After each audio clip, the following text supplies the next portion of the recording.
Well, welcome to this episode of the FFF podcast. I'm Jim Hochberg, and we're here with Eva Andrade.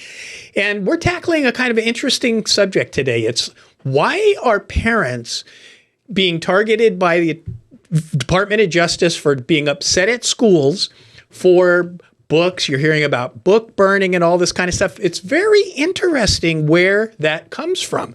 And we're going to start the show in a second with a little clip from Emily Drabinski, who is the president of the National American Library Association. And you will be shocked at what her opinion is. But let's get to that.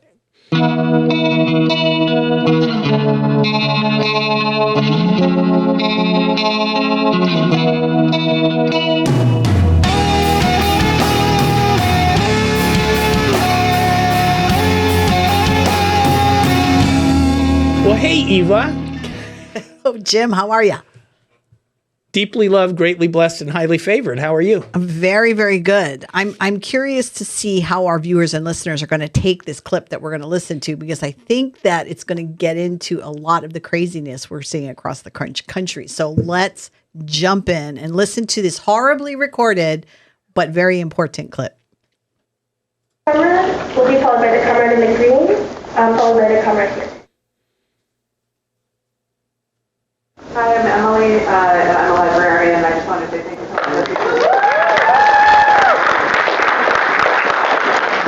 I just want to say thank you for bringing up libraries and classroom libraries, but also school libraries of all kinds, public libraries and higher education libraries who've been under attack in similar ways.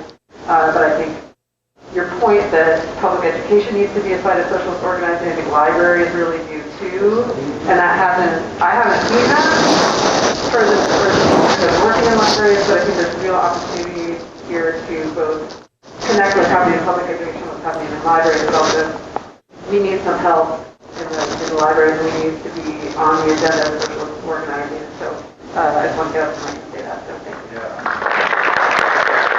I just want to thank you for your work and for you to stick your neck out and then fight at a difficult time. It's an inspiration to me.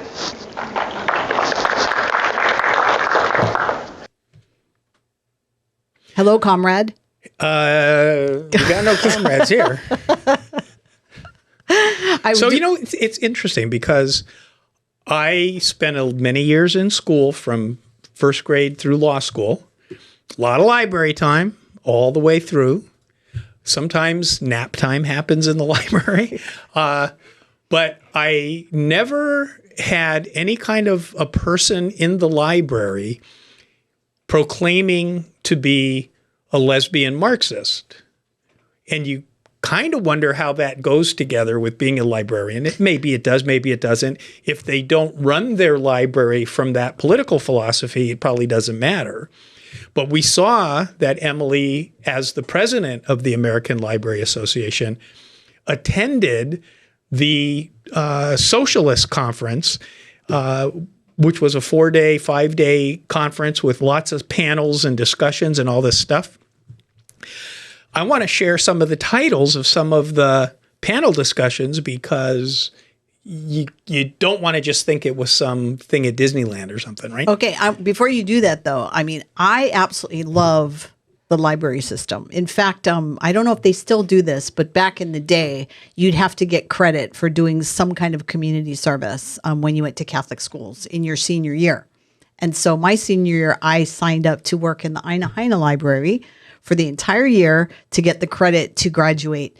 And there was a lot of things I love about the library. You know, I love the smell of books. I'm one of those weird people. So even today, although I've got 1 million books on my Kindle, I still have a huge library of actual books because I like that feeling of having a book in my hand and turning the page. I like the feeling of learning. I like research. As you know, you've learned that about me. So back in the day, before we could look up something on the phone, do you remember that? We'd have Encyclopedia Britannicas and we'd have to sit there and go through it. And then they color-coded the Encyclopedia Britannica, so they got really weird. Yes, and you had to get that citation down exactly right for your term papers, you know, and back in the day. But I'll tell you this, what I don't remember about the library is I have no idea, all the people that I worked with back then, the librarian there at that library, I have no idea what their politics were. because that wasn't what the library was for. I remember the librarian being the person that you would go to if you were trying to find a certain book, or if you had an interest in an area, they could steer you in the right direction. But fast forward all these years, and we are in a very different place today. Well, and let me just share too, when I was in undergraduate school at UH, one of my student jobs was working in the law library. So I too was a library worker for, I think, maybe a semester. It could have been a whole year. I don't remember actually. But it was actually pretty good because then I actually went to law school and I was already familiar with the library because I've been putting books back on the shelves for however long that was. But and do we still know the Dewey Decimal System? In fact, when I got my first job after getting out of the military, I set up my boss, Mark Alexander's books with the Dewey Decimal System nice. so that we could find things. And I was actually putting it together in a database. So did you have to print the little labels and put them on the books? Yes, I did. Put them on the books. I sure That's pretty did. funny. I did. But you know what? Wasn't it great and easy to find things that you needed to find? I still use it at the law library if I end up having to go there because some things I can't find online because I don't pay for every subscription available. But every single millennial, Gen X, Gen Z, Gen Y people are all listening to this going, yeah, I don't need to do that anymore, Mr. Hochberg or Ms. Andrade. I could just go on my phone and look it up in seconds. So nice try. But let's dig into this topic because if you're my age or maybe your age or, you know, older, more traditionally raised, the library was just a place with all the books and information. There were no politics. And it shouldn't be. In my opinion, it shouldn't be a place of It politics. was the place of shush. So you can't share politics if you're shh. As a Portuguese person, I take major offense to being shushed. But okay, go ahead. So we need to talk about this today. Why? Because if you're a viewer that has some info about things that are happening on the mainland in the news, about parents being upset and going to board meetings and reading paragraphs out of books that are in the library that they don't think should be there because of the age of the library users, or Senator John Kennedy from Louisiana doing the same thing in a Senate hearing, which is very interesting because the proponents of no book burning, no banning of books, they want all these books in the library, but they get very uncomfortable when the pages are read out loud in their presence, to the extent some of the stuff is like really pornographic.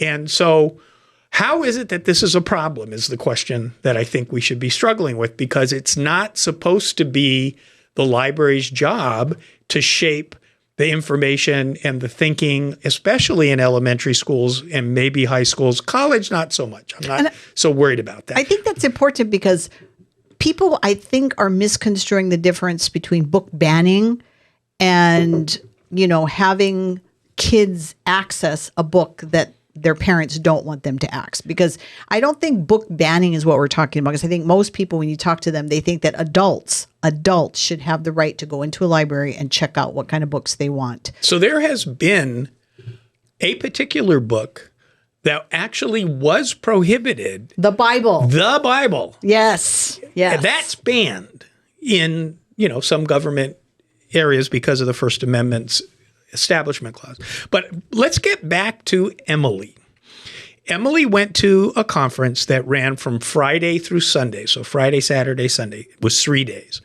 Some of the title of some of the panel discussions were Fighting for Our Lives, Abortion and Trans Rights Under Attack. Now, to be fair, this was not a librarian conference. This was a socialism conference. And when was this? The year? I believe it was in 2023. Okay, Yes. so very, very current. Yes. And so the fact that she went is not a big deal.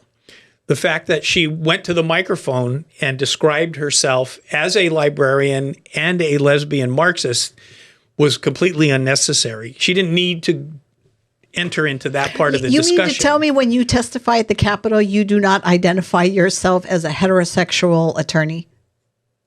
I don't believe that word has ever been in my testimony, ever. I can't even imagine. Or Christian, that you're a Christian. Or you might say that in your testimony. I say that I'm an attorney because I also sometimes mention that I might sue them. But that's when you're doing that in a professional sense, though. Well, this was probably paid for by the American Library Association. But socialism is not a profession. It is for her.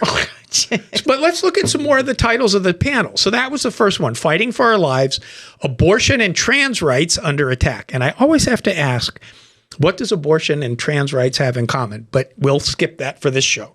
The next one, How Capitalism Kills, Social Murder and COVID-19. The next one, Sex Work, Policing and Border Abolition. The next one, Fighting Fascism in Florida. And they had a 3-day extravaganza feature that was called Radical Drag Show as entertainment. Okay, people want to get together and cover those topics. I don't have a problem with it.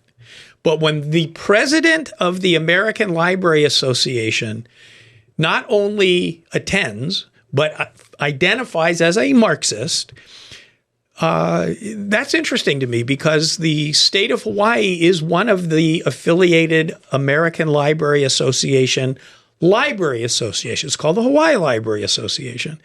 And the Hawaii Library Association, you can look them up on the web because they're official. They have a mission. It has nothing to do with any of this stuff.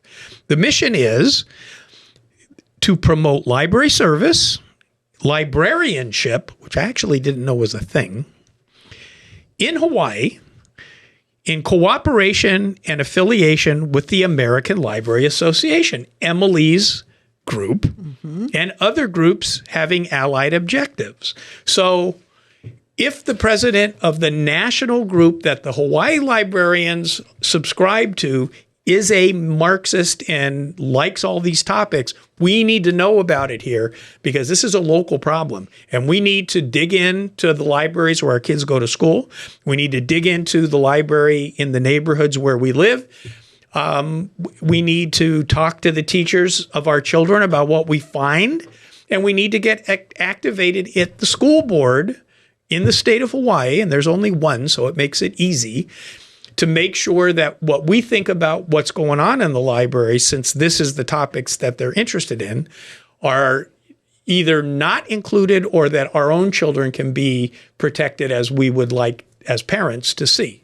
So I think that Hawaii's Library Association is very critical for the people in Hawaii, as you mentioned, because we got to know what's taking place. So what I did is I went onto their website, which is the hawaiilibraryassociation.org, and they have a newsletter. They do a quarterly newsletter.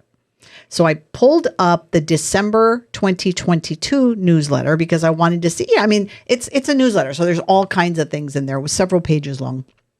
And in that particular newsletter, I found a copy of a testimony that they had submitted at the legislature last year. And in this, they make a point that they don't do this very often. So what was the bill? The bill was Senate Bill 3269 relating to academic tenure at the university. The libraries want to be involved in academic tenure? Well, no, they were opposed. Oh, okay. But when I pulled up the testimony, because I thought, I believe that the public should have input when things are happening at the state capitol. So I have absolutely no problem with the fact that they want to testify on a bill. So they don't want teachers. That's not them. They don't want teachers to get tenure. They, okay, I'll get into that in a minute. But let me read. I just wanted to understand. Yeah. So in the testimony itself, they're talking about that SD1, which was the most current version at the time, it maintained the eligibility of tenure for librarians. And librarians are tenured. Well, this is what they said, eligibility. That's very scary because then you can't fire them. Okay. Well, anyway, so in talking about that particular bill, they say, we sincerely hope that this language will remain if you approve the act, although we would much prefer if the Senate Higher Education Committee would table this act as it does nothing to save costs or promote better education for people in our state. So I didn't read the bill, so So I don't know. I was more concerned about this one particular paragraph in their testimony. And they're saying, and I'm quoting directly from this testimony, which was February 9th, 2022. We would like to be very clear in disagreeing with the premise of the first draft of the act that librarians do not teach. Nothing could be farther from the truth. Academic librarians are key parts of the instructional faculty at all our campuses, focusing on the important area of information literacy. Each year, faculty librarians throughout the system are embedded in undergraduate courses dealing with such critical issues as helping students to differentiate between fake news, which is prevalent online. Now, what I thought was hilarious about this is whose fake news are they claiming? Trump's. I don't know. We don't know. I don't well, know. To me, what this says to me is it's who they want the news to be fake about, right? Whoever that particular person is. Now, there used to be a time where you and I would have agreed with this. Fake news is fake news. But today we are in a whole different place that what is defined as fake news. But when I continued to look at this particular newsletter, they talked in the newsletter about a candidate survey that they had put out for the first time. And in that candidate survey, they asked the candidates how they felt about banning books.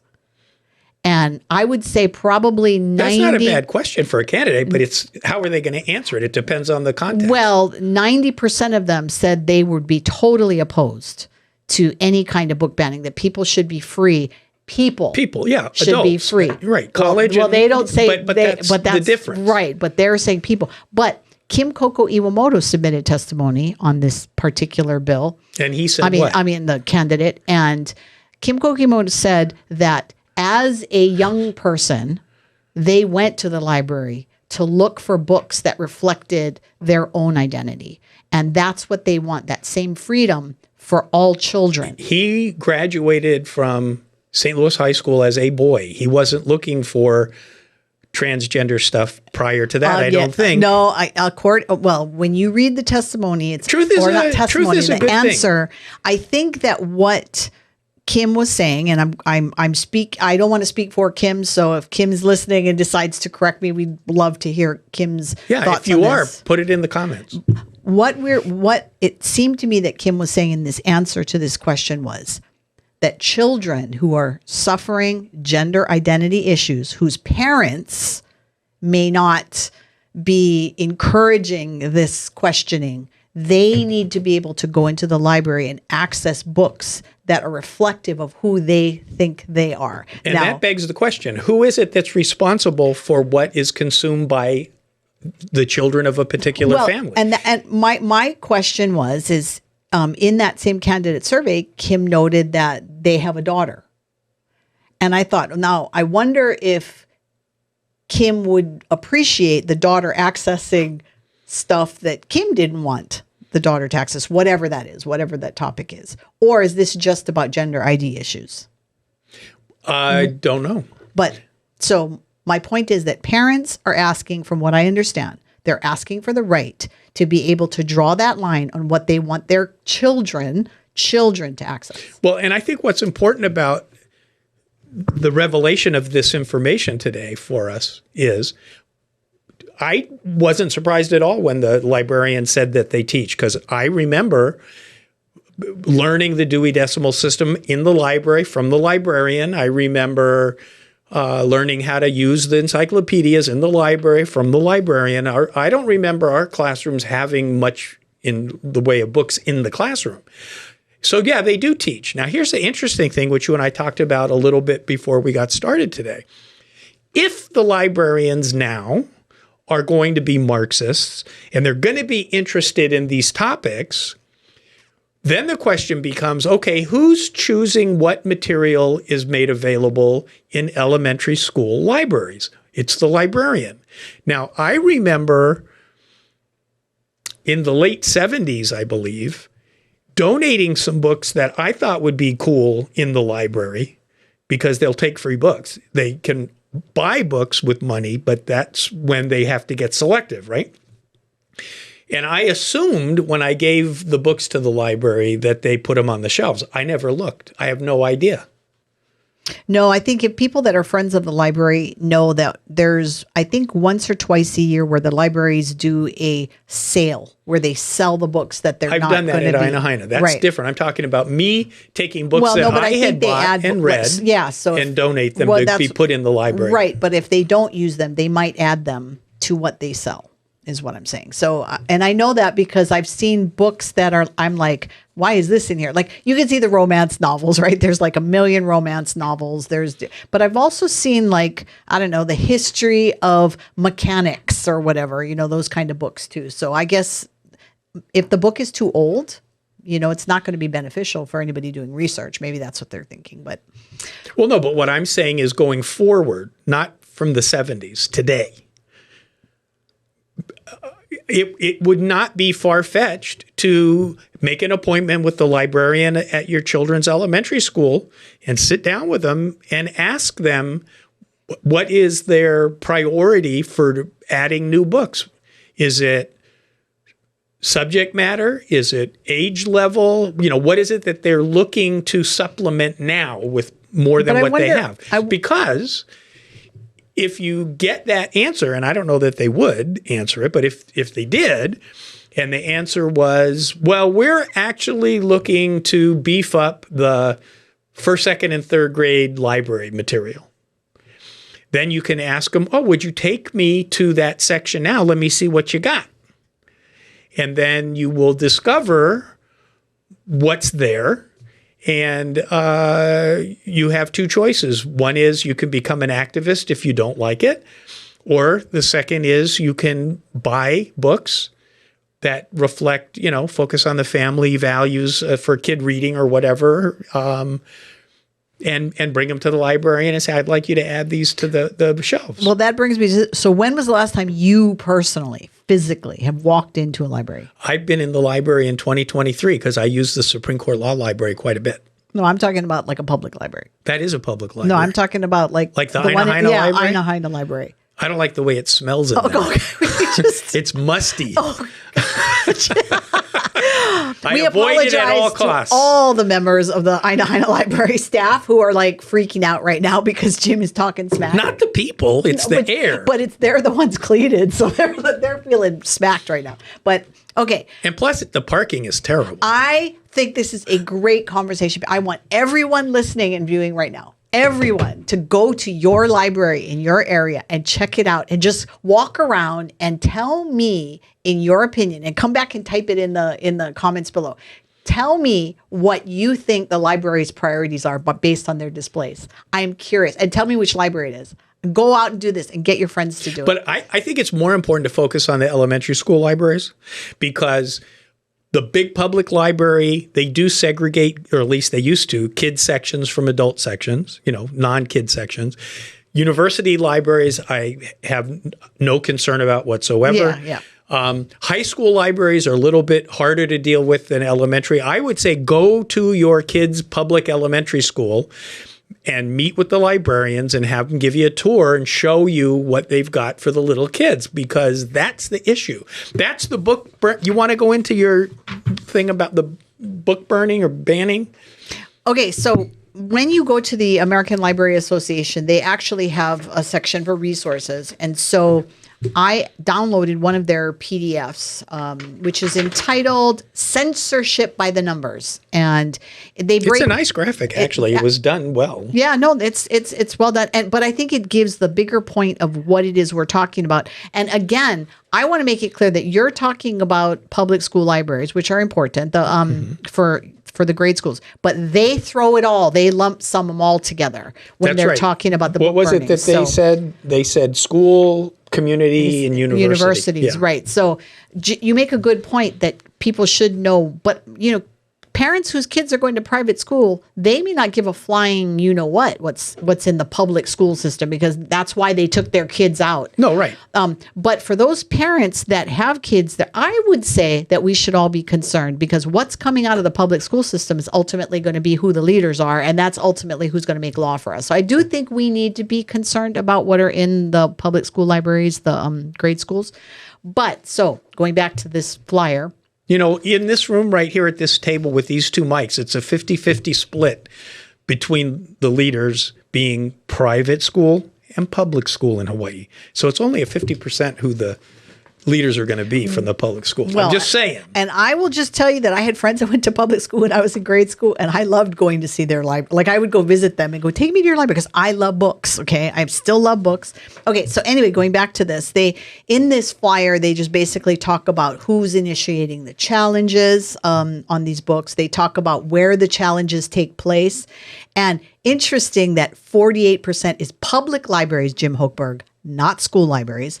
41% are school libraries. Now here again, and this is why it annoys me, because we're talking about separate things, but it's all lumped sum into one big argument. And I think that that's part of the problem. And in the law, when we talk about somebody trying to hide the story, what they are doing, and this is a prime example, they're creating a straw man. Mm-hmm. The straw man is not a real man. It's a man made out of straw that gets knocked down by their argument. The straw man in this example is the censors. And who are the censors? 17% political religious groups. They're censoring all these things. But if it was being truthfully reported, I don't think anybody cares what's in the university library. I don't think anybody cares much what's in the public library, as long as it's not if they're going to have naked magazines in the public library, they should do the same thing that they do for using the internet, right? They make it so the kids can't be. I don't know what they do. Well, I've been a librarian forever, but I think they protect the kids. But I think that the angst that comes from people in some of these public libraries are not just about, and this is again what irks me, is that it's not just about the LGBT issues or satanic issues or whatever. Going back to the idea that the Bible is banned, that's another thing that these parents get mad at. They go in there and they find out that there are books that they feel their kids should have access to that have not been put on the shelves for whatever reasons. And so when we're talking about these book banning things, they want to focus on this, that they want to make it look terrible. They do. But we need to make sure that the viewers are smart enough to make people that are complaining to them about book banning. That's the point of this show. If you're engaged in conversations with people that are accusing others or even you of banning books, it's important to, the best you can, get this complaining person to break it down for you. Are you talking about elementary public school libraries and classrooms? If you're not, what book are you talking about? Exactly. And I also say that if you're hearing from somebody who's complaining about a book, don't just listen to what they're telling you about the book. If you can, look at the book yourself, because I know that sometimes people can take things out of context and get everybody all upset. And then all of a sudden you've got all these picketing happen, and then you find out that somebody didn't do their homework. So we're looking for people that are willing to take that extra step to find out exactly what are in the libraries. Pick up the book, read it. On the early days of the same-sex marriage issue, we went out as an office and we bought all the books at the time. Heather Has Two Daddies or Two Mommies or whatever it was, because we wanted to see the actual book. They looked like really sweet stories on the surface, right? But again, we wanted to make sure that if we're going to be down at the Capitol arguing about this kind of stuff, we wanted to know what we were talking about. So we can look at all these wonderful pie charts and all that, which I had to laugh because 17% political religious groups are initiating the challenge, but that pie chart above has nothing to do with 17%. You tell me. That's correct. No, that's correct. And if you look on the backside, the top 13 challenged books of 2022 all had issues of sexual orientation, LGBT, sexually explicit. So I'm guessing these books are in school libraries. That's the problem. I'm trying to remember the name of the book. I would totally date myself, but there was a book when I was in high school. That's going to be legal next year. What? For me to date myself? Yeah. Oh my. that took us totally off course. But I'm trying to think of that. There was a book that was really popular when I was in high school that parents were up in Catcher arms in the about. Rye. No.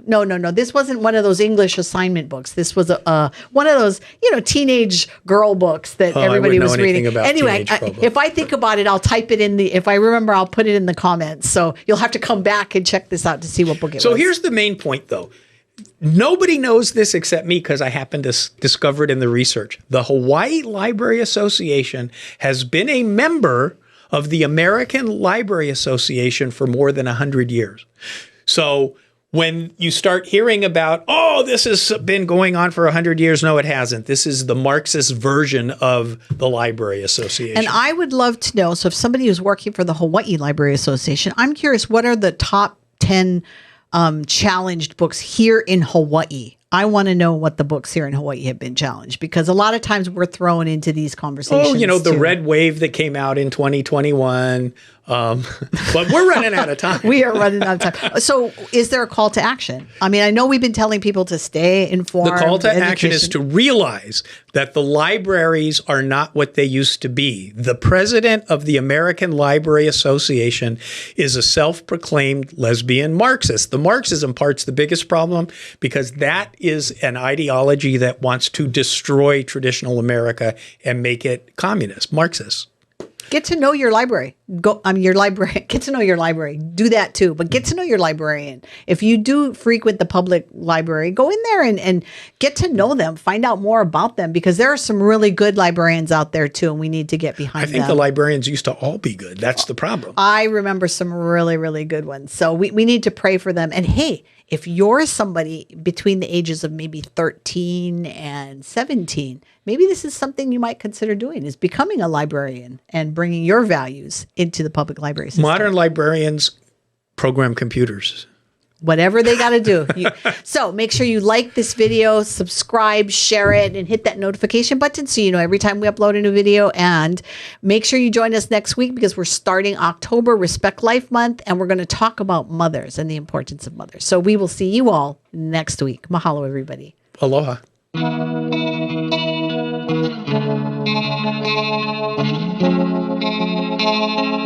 Thank you.